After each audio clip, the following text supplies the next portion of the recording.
Reading through the Bible in a year, December 23rd, 2 Chronicles, chapters 27 through 28, Revelation 14, Zechariah 10, and John 13. Jotham was 25 years old when he began to reign, and he reigned 16 years in Jerusalem. His mother's name was Jerusha, the daughter of Zadok, and he did what was right in the eyes of Yahweh, according to all that his father Uzziah had done. Except he did not enter the temple of Yahweh, but the people still followed corrupt practices. He built the upper gate of the house of Yahweh and did much building on the wall of Ophel. Moreover, he built cities in the hill country of Judah, and forts and towers on the wooded hills. He fought with the king of the Ammonites and prevailed against them. And the Ammonites gave him that year 100 talents of silver and 10,000 cores of wheat and 10,000 of barley.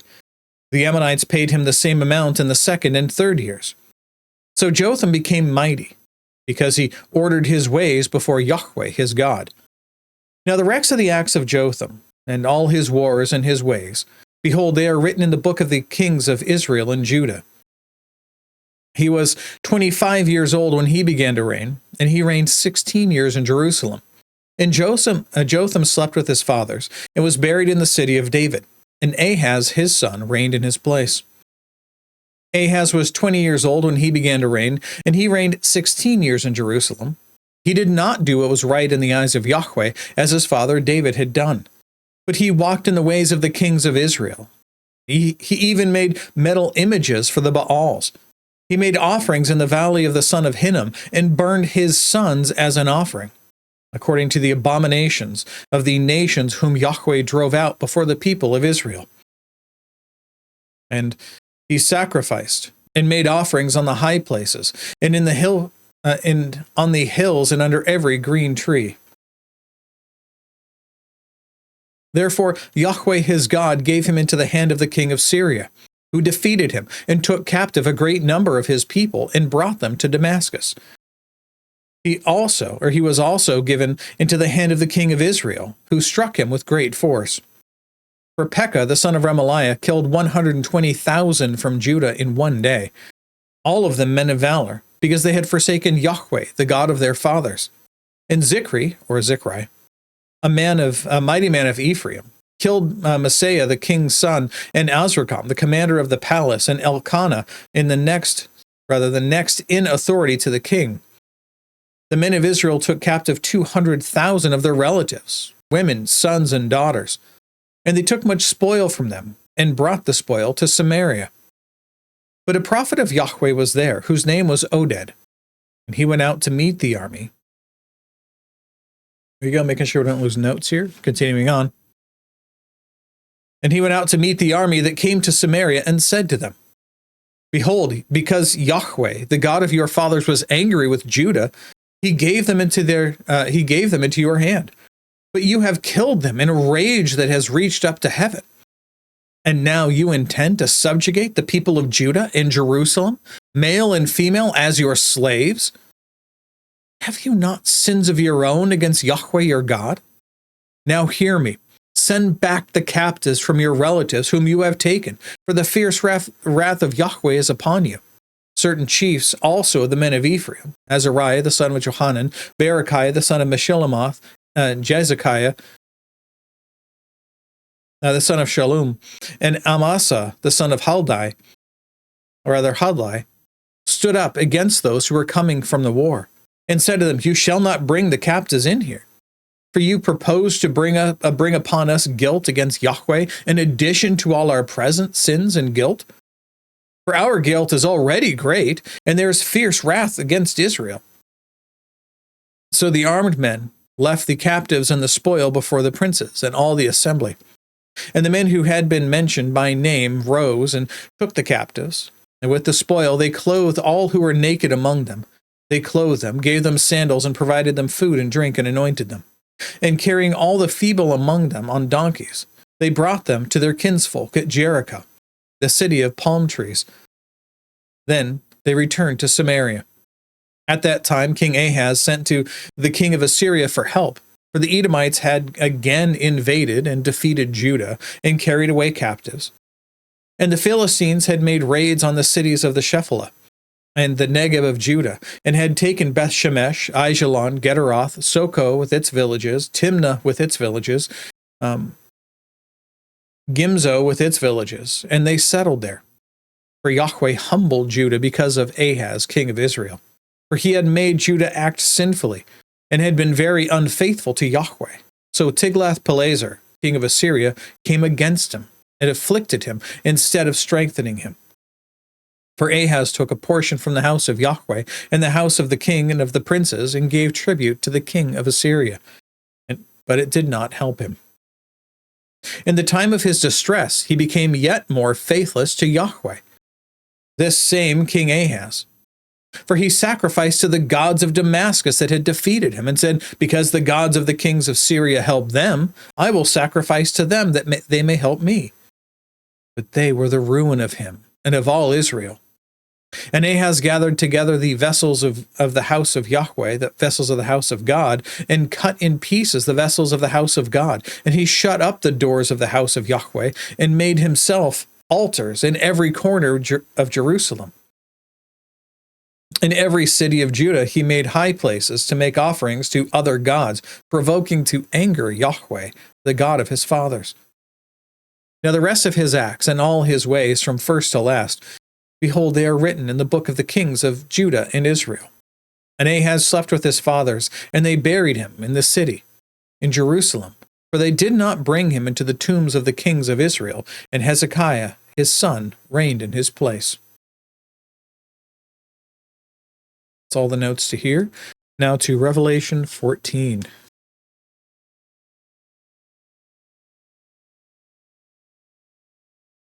Once again, questions, concerns, by all means, please turn to the notes.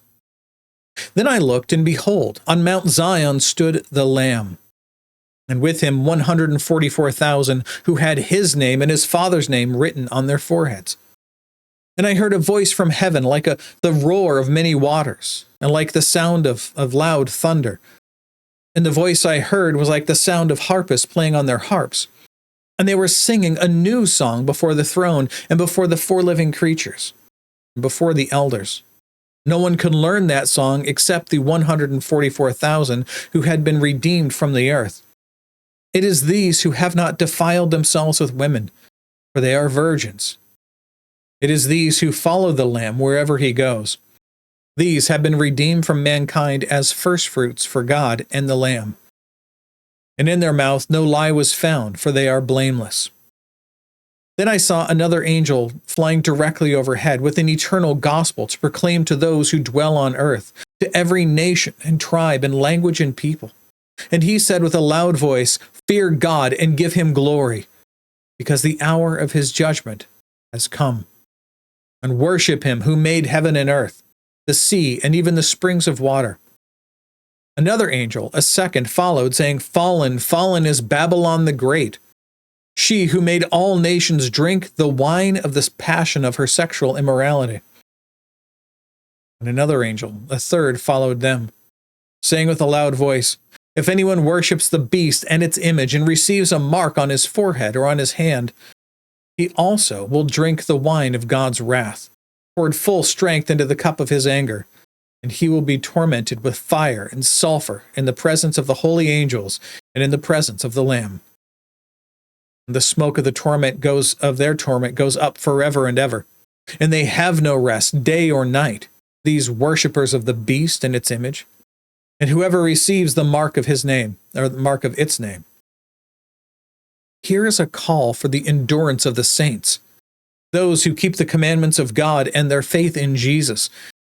And I heard a voice from heaven saying, "Write this, blessed are the dead who die in the Lord from now on. Blessed indeed," says the Spirit, "that they may rest from their labors, for their deeds follow them." Then I looked, and behold, a white cloud, and seated on the cloud one like a son of man, with a golden crown on his head and a sharp sickle in his hand. And another angel came out of the temple, calling with a loud voice to him who sat on the cloud, "Put in your sickle and reap, for the hour to reap has come, For the harvest of the earth is fully ripe. So he who sat on the cloud swung his sickle across the earth, and the earth was reaped. Another angel came out of the temple in heaven. He too had a sharp sickle. And another angel came out from the altar, and the angel who has authority over the fire, and he called out with a loud voice to the one who had the sharp sickle, "Put in your sickle, and gather the clusters from the vine of the earth, for its grapes are ripe." So the angel swung his sickle across the earth, and gathered the grape harvest of the earth, and threw it into the great winepress of the wrath of God. And the winepress was trodden outside the city, and blood flowed from the winepress, as high as a horse's bridle, for 1,600 stadia, about 184 miles. Now Zechariah chapter 10.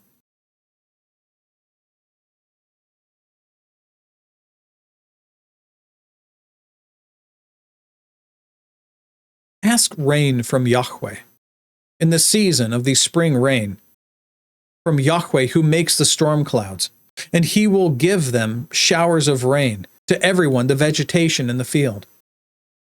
For the household gods utter nonsense, and the diviners see lies.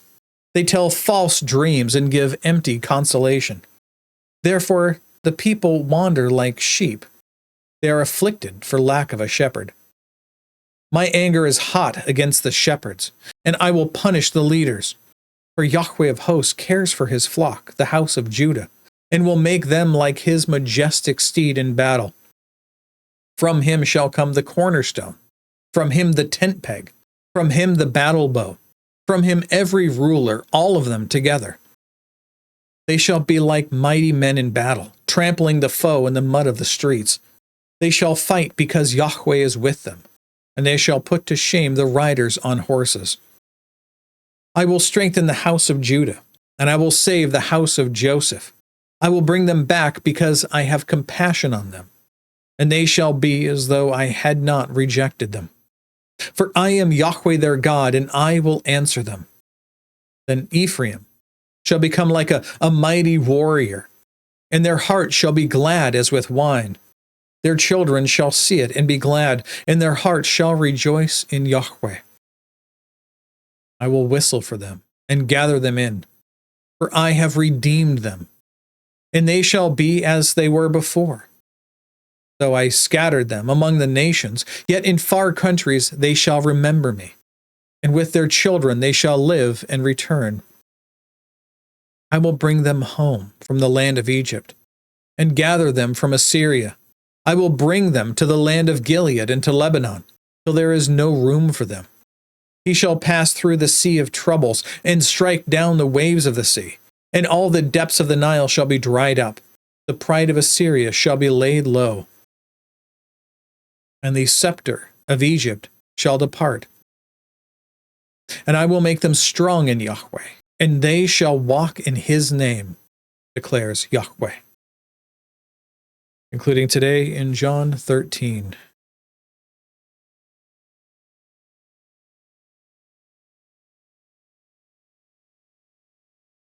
Now, before the feast of the Passover, when Jesus knew that his hour had come to depart out of this world to the Father, having loved his own who were in the world, he loved them to the end. During supper, when the devil had already put into the heart of Judas Iscariot, Simon's son, to betray him, Jesus, knowing that the Father had given all things into his hands, and that he had come from God and was going back to God, rose from supper. He laid aside his outer garments, and taking a towel, tied it around his waist. Then he poured water into a basin and began to wash the disciples' feet, and to wipe them with the towel that was wrapped around him.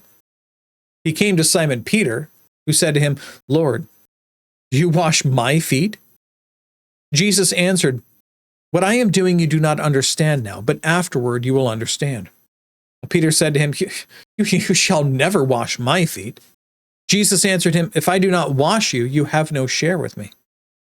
Peter said to him, "Lord, not my feet only, but also my hands and my head." And Jesus said to him, "The one who is bathed does not need to wash, except for his feet, but is completely clean. And you are clean, but not every one of you." for he knew who was to betray him. That's why he said, "Not all of you are clean." When he had washed their feet and put on his outer garments and resumed his place, he said to them, "Do you understand what I have done to you? You call me teacher and Lord, and you are right, for so I am.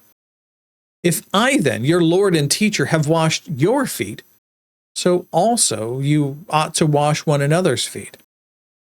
For I have given you an example, that you also should do just as I have done to you. Truly, truly, I say to you, a servant is not greater than his master, nor is a messenger greater than the one who sent him. I am not speaking of all of you, for I know whom I have chosen, but the scripture will be fulfilled. He who ate my bread has lifted his heel against me. I am telling you this now before it takes place, that when it does take place, you may believe that I am he. Truly, truly, I say to you, whoever receives the one who I sent receives me, and whoever receives me receives the one who sent me." After these things, Jesus was troubled in his spirit and testified, "Truly, truly, I say to you, one of you will betray me."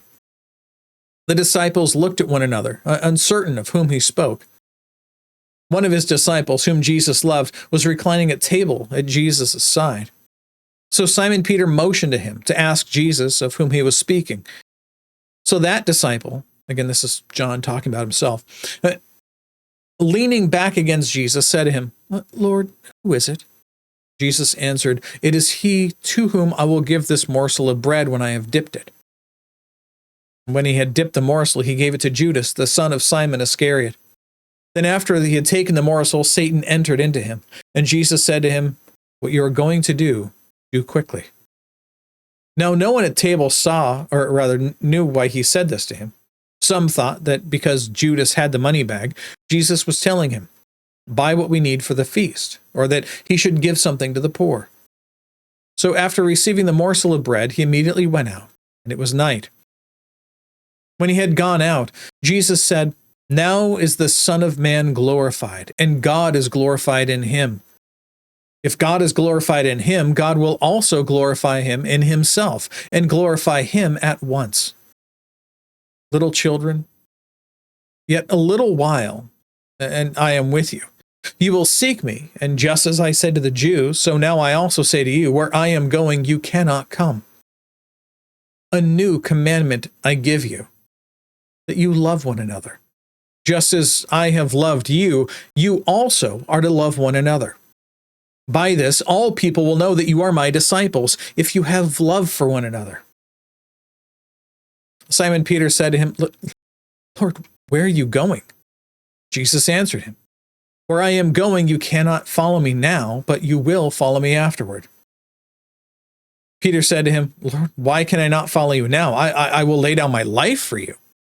Jesus answered, "Will you lay down your life for me? Truly, truly, I say to you, the rooster will not crow till you have denied me 3 times.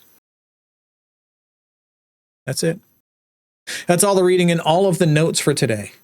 God willing, we'll be back tomorrow. Behold, the word of the Lord.